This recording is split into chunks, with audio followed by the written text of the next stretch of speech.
आत्मकथा के रूप में लिखा हुआ साहित्य है। आइए एक बार गायत्री मंत्र साथ साथ। ओ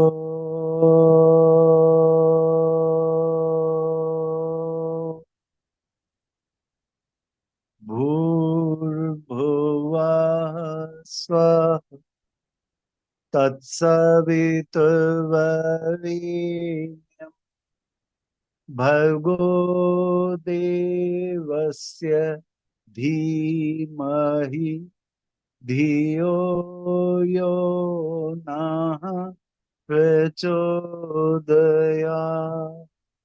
ओम गुरु ब्रह्मा गुरु विष्णु गुरुरेव महेश्वर गुरुरेव परब्रह्म तस्मै श्री गुरुवे नमः। तस्मै श्री गुरुवे नमः।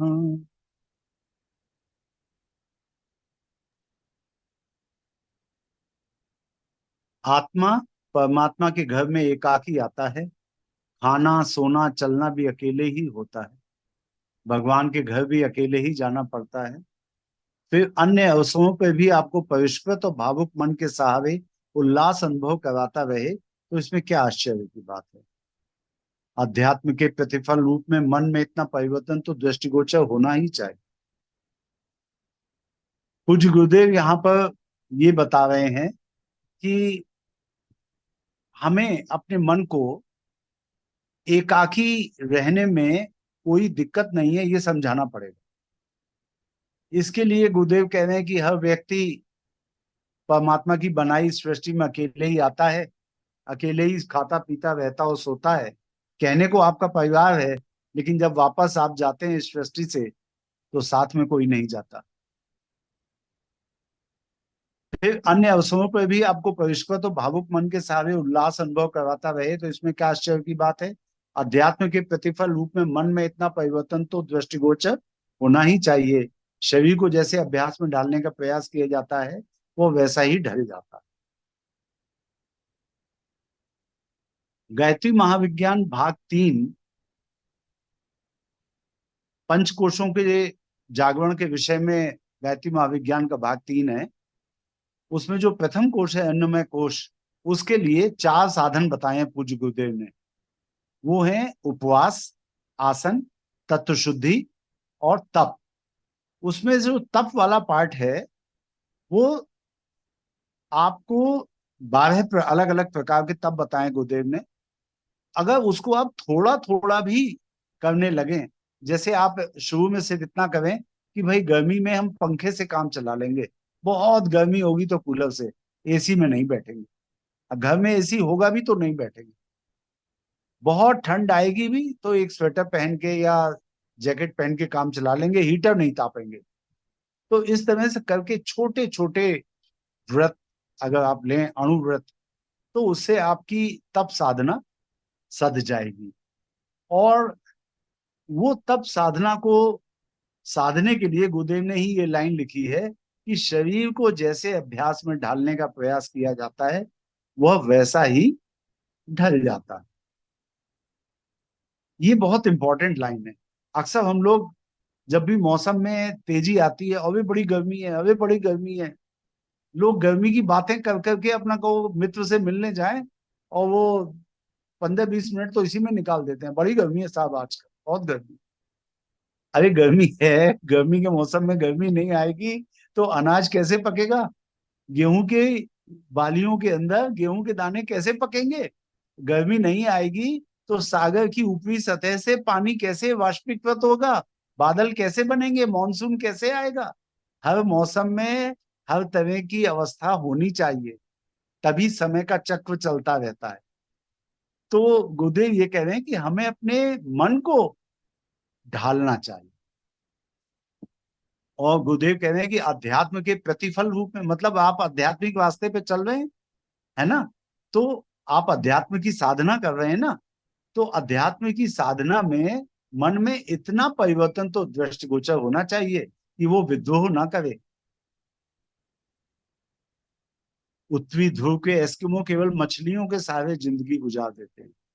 उत्तरी ध्रुव के पास, जैसे रूस के नॉर्थ में साइबेरिया है, वहां पे उत्तरी ध्रुव के पास रूस के साइबेरिया में एस्किमो रहते हैं, और जाड़ों में उनके पास कोई और साधन नहीं होता, सब जगह बर्फ है चारों तरफ, तो वो केवल मछली पकड़ पकड़ के उसी को खा के काम चला लेते हैं। शायद आग भी नहीं जला पाते होंगे, इतनी लकड़ी नहीं बचती होगी। तो उत्तरी ध्रुव के एस्किमो केवल मछलियों को सहारे जिंदगी गुजार देते हैं। दुर्गम हिमालय एवं आल्प्स पर्वत के ऊंचे क्षेत्रों में रहने वाले अभावों के बावजूद स्वस्थ लंबी जिंदगी जीते हैं। पशु भी घास के सहारे गुजारा कर लेते हैं। आप पशु को देखिए, जिंदगी भर घास ही खाता है, कभी उसने 56 व्यंजन नहीं मांगे। मनुष्य भी यदि उपयोगी पत्तियां चुनकर अपना आहार निर्धारित कर ले, तो अभ्यास न पड़ने पर भी थोड़ी गड़बड़ होती है, थोड़ी गड़बड़ रहती है। जितने यहाँ शांति कुंज में वरिष्ठ भाइयों से बात होती है, सारे लोगों से जो वरिष्ठ हैं, गुरुदेव जब तक उनसे आमने सामने की बात करते थे तो एक बात बहुत जोरदारी से कहते थे, भोजन में केवल दो चीज होनी चाहिए थाली में, खाने के लिए रोटी और लगाने के लिए एक सब्जी, दो से ज्यादा चीजें ना हो। और गुरुदेव ने अपने साहित्य में लिखा है, मैंने पढ़ा है, कि अगर दो से ज्यादा चीज कोई आपको ऑफर कर दे तो रोटी एक तरफ रख लीजिए और बाकी जितनी चीजें दी उनको गड्ढमड्ढ कर लीजिए, ताकि स्वाद ना आ जाए। तीन तरह की चीजें, एक दाल है, एक दही है और एक आलू की सब्जी है, ऐसे तीन अलग अलग स्वाद आपने लिए तो ठीक है, फिर कंट्रोल कहाँ रह गया जीभ पे। तो आप अध्यात्म के रास्ते पे थोड़ी चल रहे हैं, ये तो आप भोजन के लिए जी रहे हैं। बहुत दिनों से अच्छा खाना नहीं मिला, चलो होटल चलते हैं। तो गुरुदेव ने अपने साहित्य में लिखा है कि अगर आप अपने मन को साधना चाहते हैं तो एक तो कामेंद्रिय पे नियंत्रण और दूसरा जिह्वा पे नियंत्रण बहुत आवश्यक है। मनुष्य भी यदि उपयोगी पत्तियां चुनकर अपना आहार निर्धारित कर ले, तो अभ्यास न पड़ने पर भी थोड़ी गड़बड़ रहती है, बाद में गाड़ी ढर्रे पे चलने लगती है। ऐसे ऐसे अनेक अनुभव हमें उस प्रथम हिमालय यात्रा में हुए। और जो मन सब साधारण को कहीं से कहीं खींचे फिरता है, गुरुदेव कह रहे हैं, साधारण लोगों का मन जो उनको कहीं से कहीं खींचे ले जाता है, कभी घूमने जा रहे हैं, कभी होटल में जा रहे हैं, कभी पिक्चर देखने जा रहे हैं, जो मन सर्वसाधारण को कहीं से कहीं खींचे खींचे फिरता है वो काबू में आ गया, और कुकल्पनाएं करने के स्थान पर आनंद एवं उल्लास भरी अनुभूतियां अनायास ही देने लगे। मन के साथ एक बहुत बड़ी दिक्कत है, मन में आप जैसा विचार लाएंगे वैसा ही कार्य होने लगेगा। गायत्री महाविज्ञान की प्रस्तावना पढ़ लीजिएगा। गायत्री महाविज्ञान की प्रस्तावना में गुरुदेव ने लिखा है कि जैसे आपके मन में विचार होंगे वैसे आपके कार्य होंगे, जैसे आपके कार्य होंगे वैसा उसका फल होगा। अच्छे विचार मन में आएंगे तो कार्य अच्छा होगा, कार्य अच्छा होगा तो सुख मिलेगा। गंदे विचार मन में आएंगे तो गंदा काम होगा और उसका रिजल्ट दुख मिलेगा। आप रिजल्ट को देखते हैं लेकिन उसकी जो कारण सत्ता है वो विचार है, विचार पे ध्यान नहीं दे रहे। तो गुरुदेव लिख रहे हैं कि जो मन सर्वसाधारण को कहीं से कहीं खींचे खींचे फिरता है वह काबू में आ गया, और कुकल्पनाएं करने के स्थान पर आनंद एवं उल्लास भरी अनुभूतियां अनायास ही देने लगी। जब मैं शांति कुंज में नया नया आया तो जितने भाई मुझे जानते थे सब एक बात बड़ी जोरदारी से पूछते थे, भोजन डॉक्टर साहब कैसा लगता है? आपको कोई दिक्कत होती हो तो हमारे यहाँ कर लीजिएगा, यहाँ खा लीजिए। मैंने उनसे एक बात कही और जो मैं हृदय से अनुभव करता था, मैंने झूठ नहीं बोला उनसे। मैंने उनसे एक बात कही कि जो भोजन मिलता है माता जी के भोजनालय में, मुझे वो भोजन नहीं लगता, मुझे वो साक्षात अमृत लगता है, और मुझे ऐसा लगता है मेरी माँ मेरे लिए बना। जब ऐसे आनंद और उल्लास के साथ मैं भोजन करता हूँ तो हर क्षण गुरुदेव और माता जी का चित्र सामने रहता है कि आपके कारण ही ये प्रसाद मिल पा रहा है। और ईश्वर करे पूरे जीवन ये भावना मन में जमी रहे। संक्षेप में यही है हमारी सुनसान के सहचर पुस्तक का सार संक्षेप। गुरुदेव ने एक अन्य पुस्तक जो लिखी है सुनसान के सहचर, उसका यही सार संक्षेप है कि मन को कैसे धीरे धीरे गुरुदेव ने कंट्रोल में किया और आनंद और उल्लास की अनुभूतियां उस मन में भर दी गुरुदेव ने अपने। ऋतुओं की प्रतिकूलता से निपटने के लिए भगवान ने उपयुक्त माध्यम रखे हैं। जब इर्द गिर्द बर्फ पड़ती है तब गुफाओं के भीतर समुचित गर्मी रहती है। गोमुख क्षेत्र की कुछ हरी झाड़ियां जलाने से जलने लगती हैं। रात्रि को प्रकाश दिखाने के लिए ऐसी ही एक वनौषधि झिलमिल जगमगाती रहती है। तपोवन और नंदन वन में एक शकरकंद जैसा अत्यधिक मधुर स्वाद वाला देवकंद जमीन में पकता है। ऊपर तो वह घास जैसा दिखाई देता है, और भीतर से उसे उखाड़ने पर आकार में इतना बड़ा निकलता है कि कच्चा भूनकर 1 सप्ताह तक गुजारा चल सके। आप एक बार देवकंद उखाड़ लीजिए तो 1 हफ्ते तक का भोजन की समस्या सॉल्व हो गई। भोजपत्र के तने की मोटी मोटी गांठें होती हैं, उन्हें कूटकर चाय की तरह का काढ़ा क्वाथ बना लिया जाए तो बिना नमक के भी वह क्वाथ बड़ा स्वादिष्ट लगने लगता है। भोजपत्र का छिलका ऐसा होता है कि उसे बिछाने, ओढ़ने और पहनने के काम में आच्छादन रूप में लिया जा सकता है। डॉक्टर संगीता ने पिछली बार बताया ही था आपको कि भोजपत्र के जो छिलके होते हैं, अर्थात उनके तने की जो बार्क होती है, उनके तने की जो छाल होती है, वो परत दर परत निकलती है। एक पतली पतली परत, जैसे कॉपी के पन्ने होते हैं उस तरह से परतें निकलती हैं। और पुराने समय में ऋषि लोग उस भोजपत्र के पत, जो छाल होती थी उनको काट के एक आकार दे देते थे और उसके ऊपर लिखते थे स्याही से। तो सारे प्राचीन ग्रंथ जो पांडुलिपियां हैं हस्तलिखित, वो भोजपत्र के पत्तों पर हैं। तो भोजपत्र का छिलका ऐसा होता है कि उसे बिछाने, ओढ़ने और पहनने के काम में आच्छादन रूप में लिया जा सकता है। आप उसे ओढ़ भी सकते हैं, बिछा भी सकते हैं। ये बातें यहाँ इसलिए लिखनी पड़ रही हैं कि भगवान ने हर वस्तु की असह्यता से निपटने के लिए सारी व्यवस्था रखी।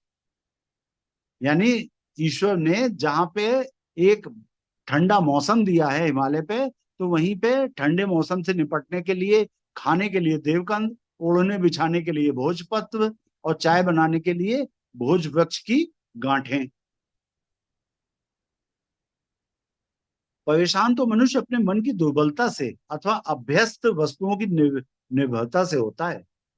परेशान तो मनुष्य अपने मन की दुर्बलता से होता है। अगर आपने अपने मन में कोई दुर्बलता अपना ली है, 25 लोग आपको मिल जाएंगे, भाई सुबह की चाय नहीं मिली, अब हम बिल्कुल परेशान हैं, हमें तो आलस छूट नहीं रहा।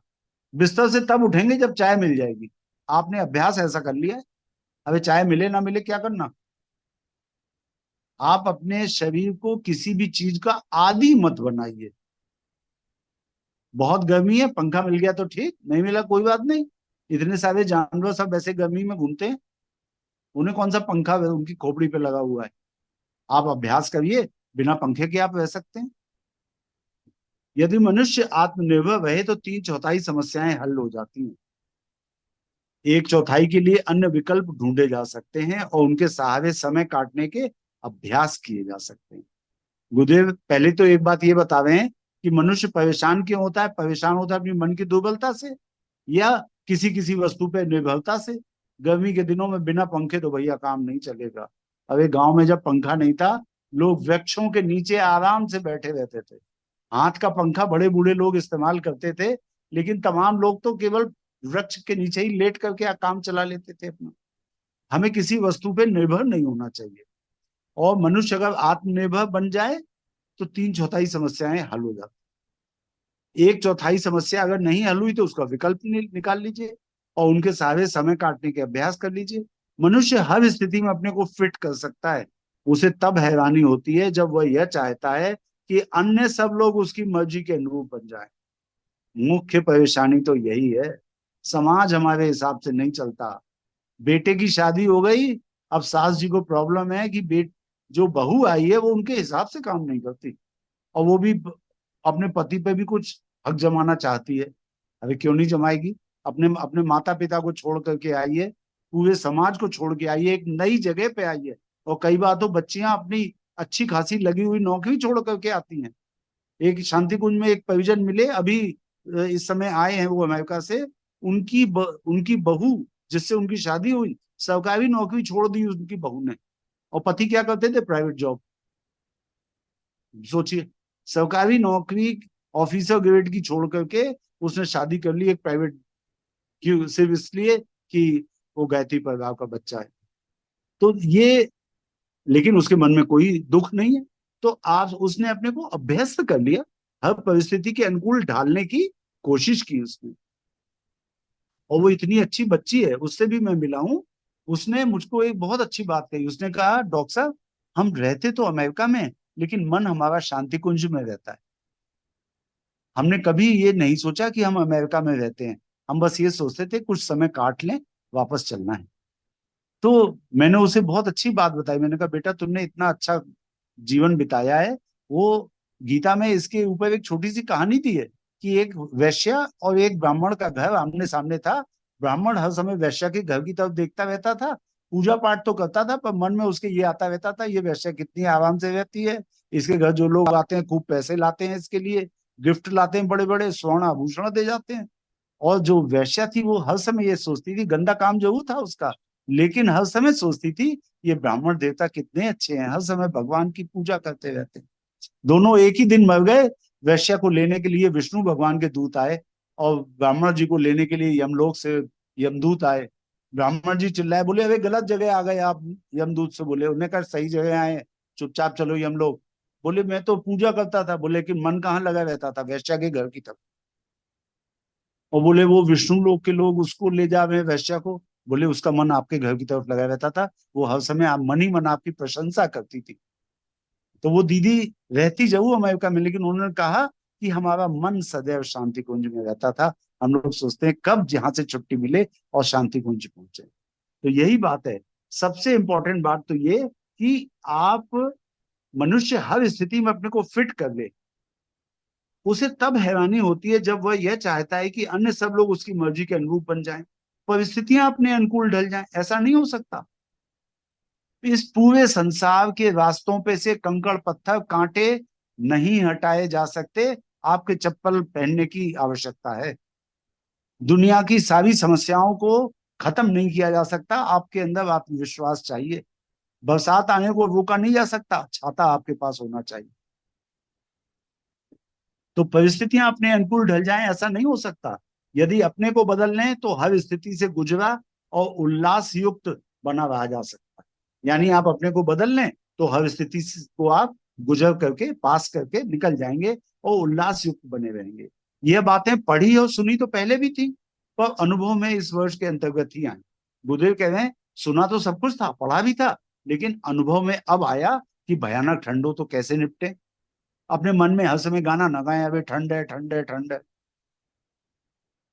हमारे माननीय मुख्यमंत्री योगी जी जिस आध्यात्मिक परिवार से जुड़े हुए हैं, नाथ संप्रदाय से, तो उसमें गुरु गोरखनाथ, जिनके नाम पे गोरखपुर शहर पड़ा है, और जिनके नाम पे नेपाल के लोगों में एक जाति है गोरखा, वो लोग गुरु गोरखनाथ को अपना गुरु मानते हैं।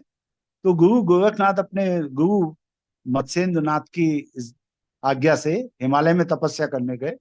वहां तपस्या करने गए और बैठे तपस्या करने, भाई ठंड है ठंड है बड़ी ठंड है, ठंड है ठंड है करने लगे, हर समय ठंड। तो उनके गुरुदेव वहां पे प्रकट हुए, बोले कब तक करता रहेगा ठंड है ठंड है, शांत रहे। अगर हर समय ये गाना गाएगा कि ठंड है तो ठंड लगेगी तुझे। तो उन्होंने फिर अपने को मन को कंट्रोल किया और फिर साधना के बहुत ही चरम स्थितियों पे पहुंचे। यहाँ तक कि आज नाथ संप्रदाय में उनको बहुत उच्च पद दे करके गुरु गोरखनाथ गुरु मत्स्यनाथ का सभी सभी शिष्य उनका पूजन करते हैं, और हम सबके भी वो पूज्य हैं, अभिनंदनीय हैं। उन्होंने एक ऐसा मार्ग दिखाया जिसमें चेतना को आप अपने उच्चतम स्तर पर ले जा सकते हैं। तो गुरुदेव लिख में ये बातें पढ़ी और सुनी तो पहले भी थी, पर अनुभव में इस वर्ष के अंतर्गत ही आई, जो प्रथम हिमालय यात्रा में व्यवहार में लानी पड़ी। यह अभ्यास एक अच्छी खासी तपश्चर्या थी, जिसने अपने ऊपर नियंत्रण करने का भली प्रकार अभ्यास करा दिया। अब हमें विपरीत परिस्थितियों में भी गुजारा करने से परेशानी का अनुभव नहीं होता। हर प्रतिकूलता को अनुकूलता की तरह अभ्यास में उतारते देर नहीं लगती। देखिए गुरुदेव हमारे कितने तपस्वी स्तर के थे। तो गुरुदेव हमेशा कहा करते थे कि शेर के घर या हाथी के घर चूहा पैदा हो जाए तो चूहा भी मारा मारा फिरेगा, मुंह छिपाता फिरेगा, और हाथी भी मुंह छिपाता फिरेगा। उनके कहने का तात्पर्य यह था कि हम, मतलब पूज्य परम पूज्य गुरुदेव प्रबंधनीय माता जी, जिस तपस्वी जीवन को जीने के आदी थे, जिस तरह की साधना को करने के आदी हैं, जिस तरह की साधनाएं की परम पूज्य गुरुदेव ने, तो वो हमसे भी एक्सपेक्ट करते हैं कि हम भी थोड़ा थोड़ा उनका अनुसरण करें। नहीं उनके जैसे बन सके, नहीं उतनी तपस्या कर सके, तो कोशिश तो करें, एक अंश में उनको फॉलो करने की कोशिश तो करें। इसी बात को वो ऐसे कहते थे कि हाथी के घर चूहा पैदा हो जाए तो हाथी भी मुंह छिपाता फिरेगा कि चूहा पैदा हो गया। यानी हाथी हमारे पूज्य गुरुदेव और उनके घर हम लोग पैदा हो गए चूहे की तरह से, छोटे क्षुद्र जीव जो ना तपस्या कर रहे हैं ना साधना कर रहे हैं। तो वो ये चाहते हैं गुरुदेव कि हम उनकी तरह से बने, हर प्रतिकूलता को अनुकूलता की तरह अभ्यास में उतारते देर नहीं लगती। एकाकी जीवन में काम क्रोध लोभ मोह का कोई अवसर नहीं था, इसलिए उससे निपटने का कोई झंझट सामने नहीं आया। अपने जो अंतःकरण है, प्रत्येक मनुष्य का जो अंतःकरण होता है, उस अंतःकरण के 6 दुश्मन होते हैं, जिन्हें षड विपु कहते हैं। षड माने 6, विपु माने दुश्मन। 6 दुश्मन अंतःकरण के हैं: काम क्रोध लोभ मोह मद मत्सर। काम मतलब कामनाएं, क्रोध सभी जानते हैं, लोभ और मोह। लोभ होता है निर्जीव चीजों से, जैसे कार बहुत ज्यादा आ जाए, पैसा बहुत ज्यादा आ जाए, है ना, जमीन खरीदने। और मोह होता है जीवधारियों से, अपने बच्चे से, अपनी बेटी से, अपनी पत्नी से, अपने पति से, ये मोह है। तो काम क्रोध लोभ मोह के अलावा मद मतलब अभिमान, और मत्सर माने ईर्ष्या। तो ये जो 6 हैं, ये हमारे अंतःकरण के विपु हैं, इन्हें षड विपु कहते हैं। इसी तरह से ये जो हमारा शरीर होता है, इसके भी 6 दुश्मन होते हैं, उन्हें बाह्य शरीर के षड विपु कहते हैं। और वो है सर्दी गर्मी, भूख प्यास और निद्रा आलस्य। सर्दी गर्मी, भूख प्यास, निद्रा आलस्य, ये इस बाह्य शरीर के, स्थूल शरीर के दुश्मन है। तो एकाकी जीवन में काम क्रोध लोभ मोह का कोई अवसर नहीं था, इसलिए उनसे निपटने का कोई झंझट सामने नहीं आया।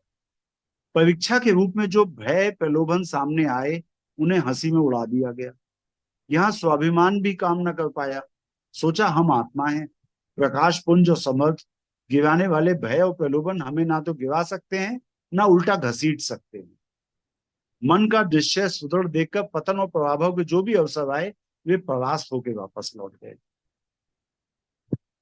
गुरुदेव लिख रहे हैं, परीक्षा के रूप में जो भी भय और प्रलोभन सामने आए, उन्हें हंसी में उड़ा दिया, अर्थात सहज में गुरुदेव उनसे पार पा गए भय और प्रलोभन से। यहाँ स्वाभिमान भी काम नहीं कर पाया, और सोचा क्या गुरुदेव ने, हम आत्मा हैं, जो आत्मा में गुण होते हैं वही हमारे अंदर हैं, प्रकाश पुंज और समर्थ हैं। गिराने वाले भय और प्रलोभन हमें ना तो गिरा सकते हैं और ना उल्टा घसीट सकते हैं। मन का निश्चय सुदृढ़ देखकर पतन और प्रभाव के जो भी अवसर आए, वे परास्त होकर वापस लौट गए। 1 वर्ष के उस हिमालय निवास में जो ऐसे अवसर आए, उनका उल्लेख करना यहाँ इसलिए उपयुक्त नहीं समझा कि अभी हम जीवित हैं और अपनी चरित्र निष्ठा की ऊंचाई का वर्णन करने में कोई आत्मश्लाघा की गंध सूंघ सकता है। मैं आपको, गुरुदेव ने नहीं लिखा है मैं, लेकिन निश्चित रूप से आपसे एक बात कह सकता हूं, हमारे शास्त्रों में वर्णित है कि जब जब किसी भी ऋषि ने तपश्चर्या की है, तो एक बार काम वासनाओं के प्रलोभन देने के लिए इंद्र अपनी अप्सराओं को भेजते हैं। क्योंकि गुरुदेव ने जो बात इसमें लिखी है ना, उससे आप निश्चित समझ जाइए कि ऐसे टेस्ट लिए गए होंगे गुरुदेव के।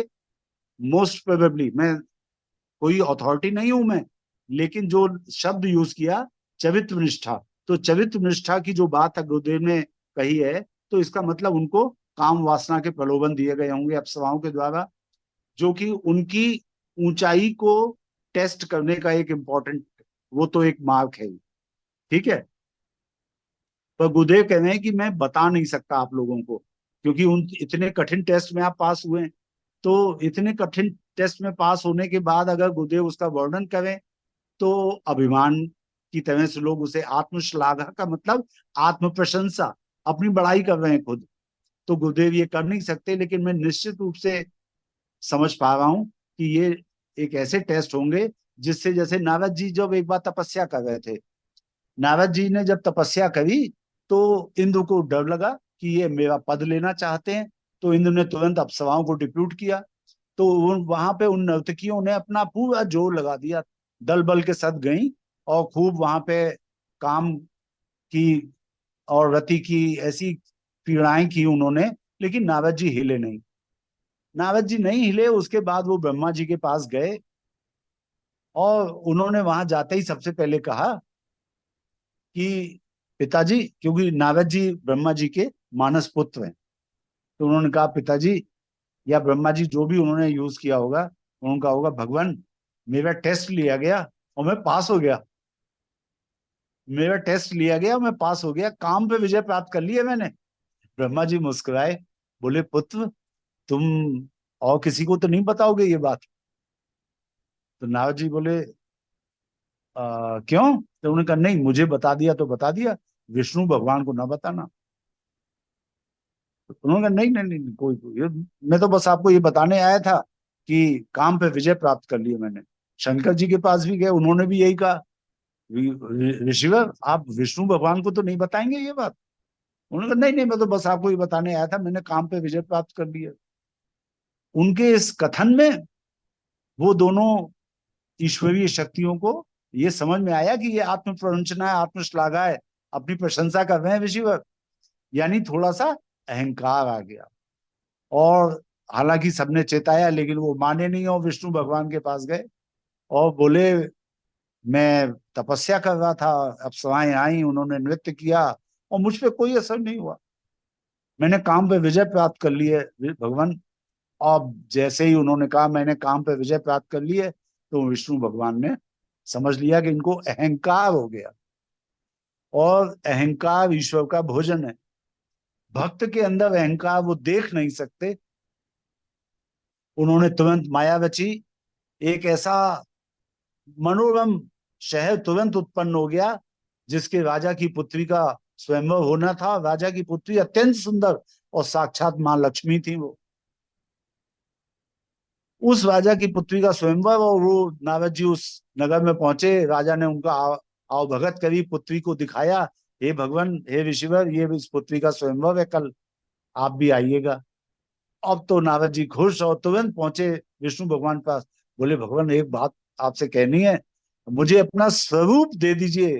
हे हरि, हे हरि, मुझे अपना स्वरूप दे दीजिए। और संस्कृत में हरि का मतलब होता है भगवान विष्णु, और हरि का एक मतलब होता है बंदर। तत्काल भगवान विष्णु ने उन्हें बंदर का स्वरूप दिया, और वो स्वरूप को लेकर के और स्वयंभू में पहुंचे, उचक उचक करके अपनी गर्दन सबको, उस राजकुमारी को दिखाने लगे। सब लोग हंस रहे थे। हंसते समय विष्णु भगवान के द्वारपाल जय और विजय को उन्होंने श्राप भी दे दिया बाद में, और विष्णु भगवान ने शादी कर ली स्वयं आकर के उस राजा की बेटी से। जब उन्होंने शादी कर ली, तो वो जय विजय जो थे विष्णु भगवान के द्वारपाल, उन्होंने जब हंसा, तो नारद जी नाराज हुए, बोले क्या बात है? बोले अपनी शक्ल तो देखो। तो पानी में जाकर के उन्होंने शक्ल देखी, बंदर का स्वरूप। इतने क्रोधित हुए, और फिर तो वो विष्णु भगवान को उन्होंने जो श्राप पे श्राप देने शुरू किए कि तुम भी बंधुओं बंधुओं की सहायता से ही तुम कभी युद्ध जीत पाओगे, और जाने क्या क्या उन्होंने श्राप दे डाले। विष्णु भगवान मुस्कुराते हुए कुछ नहीं कहा। फिर बाद में जब थोड़ा शांत हुए, तो उनको लगा मैंने गलत काम किया, मेरा अहंकार था जिसको हरने के लिए श्री हरि ने ये लीला रची। तो उन्होंने माफी मांगी, लेकिन तब तक तो अनेक श्राप दे चुके थे। फिर बाद में उन्होंने कहा, हे, आप उस जन्म में आपका जो नाम होगा वो युगों युगों तक अमर हो जाएगा, और लोग वो आपके नाम को लेकर के तार तरेंगे, भवसागर से तर जाएंगे। चलिए, वो एक बात आपको सिर्फ इसलिए बताएगी, पूज्य गुरुदेव ने जो लिखी है ये बात, कि एक वर्ष के उस हिमालय निवास में जो ऐसे अवसर आए, उसका उल्लेख करना यहाँ इसलिए उपयुक्त नहीं समझा कि अभी हम जीवित हैं और अपनी चरित्र निष्ठा की ऊंचाई का वर्णन करने में कोई आत्मश्लाघा की गंध सूंघ सकता है। यहाँ तो हमें मात्र इतना ही कहना है कि अध्यात्म पथ के गुणों का दबाव सहना पड़ता है।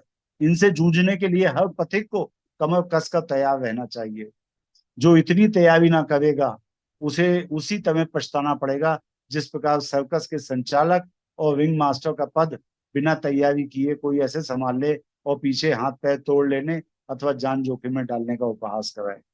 यानी अगर आपके चरित्र में इतनी दृढ़ता नहीं है कि आप इस टेस्ट को पास कर पाए, तो आप प्लीज अध्यात्म की ऊंची सीढ़ियों पर चढ़ने से पहले अपने चरित्र की तैयारी पे ध्यान दें। ऋषि विश्वामित्र गायत्री के बहुत ही कठिन साधनाओं को करने वाले, लेकिन कुछ हद तक उनमें भी काम का एलिमेंट रह गया था। शकुंतला को उन्होंने देखा, शकुंतला की उनकी बेटी थी, शकुंतला की माँ मेनका को उन्होंने देखा। मेनका एक अप्सरा थी स्वर्ग की, तो उनको देखते ही मोहित हो गए, उससे विवाह कर लिया। मेनका से विवाह करके ऋषि विश्वामित्र की एक बच्ची पैदा हुई शकुंतला, जिसके बेटे का नाम भरत था, जिसके नाम पे भारतवर्ष ये पड़ा। एक दिन अपनी बच्ची को खिला रहे थे, शकुंतला को गोद में लेकर के, सुबह सुबह का समय था, गोद में लेके खिला रहे थे, और उन्होंने देखा पूर्व दिशा से सूर्य उग रहा है। उगते हुए सूर्य को देख करके उन्हें कुछ अचानक याद आया। अपनी पत्नी से बोले, प्रिय, ऐसा लगता है जैसे बहुत दिन हो गए मैंने संध्या नहीं की। शकुंतला की माँ अप्सरा मेनका बोली, आर्य, आपने 3 वर्ष हो गए, आपने गायत्री की साधना नहीं की, जब से बच्ची पैदा हुई है 3 वर्ष हो गए। तो इतने उच्च स्तर की साधना करने के उपरांत भी अगर कोई इस रास्ते से भटक सकता है, तो पूज्य गुरुदेव हमारे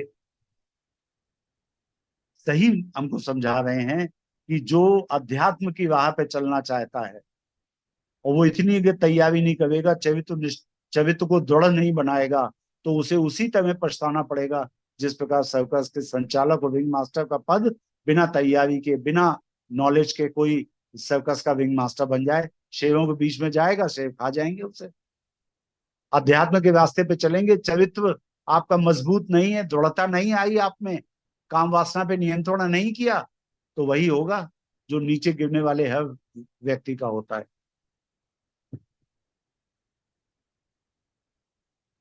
जिस प्रकार सर्कस के संचालक और विंग मास्टर का पद बिना तैयारी किए कोई ऐसे संभाल ले और पीछे हाथ पैर तोड़ लेने अथवा जान जोखिम में डालने का उपहास कराए। आज के लिए इतना ही, शेष अगले दिन पढ़ेंगे। और यहाँ पर आप सब लोगों से ये जरूर कहूंगा मैं कि कठोपनिषद जरूर पढ़ने की कोशिश करें। कठोपनिषद में जो यम और नचिकेता का संवाद है, नचिकेता ने अपने पिता को बूढ़ी गायें दान करते हुए देख करके उनसे कहा, पिताजी आप जो ये दान दे रहे हैं ये उचित नहीं है, बूढ़ी गायें ब्राह्मणों के किस काम की, आप अच्छी गायों का दान करिए। पिता को गुस्सा आ गया।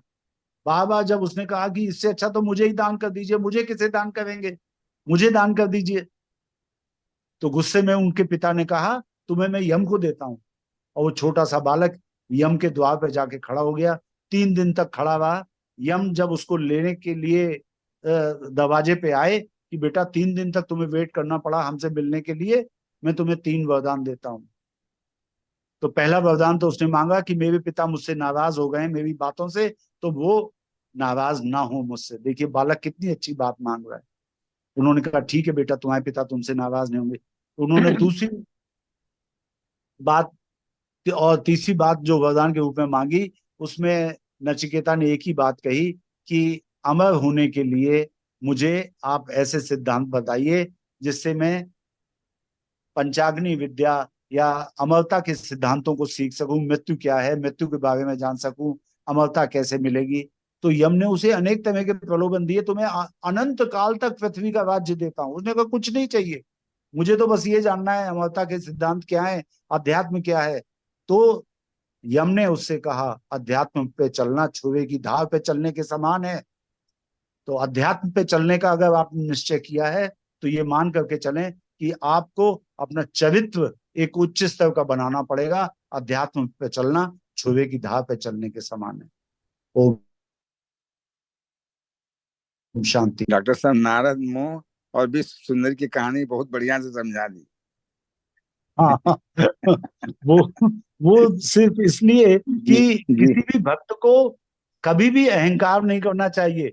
कोई भी जी गुरुदेव का शिष्य कहीं पे भी कुछ कराए, तो जी उसे ये अहंकार ना हो कि मैंने किया। वो ये मान के चले गुरुदेव की शक्ति से सारे काम हो रहे हैं।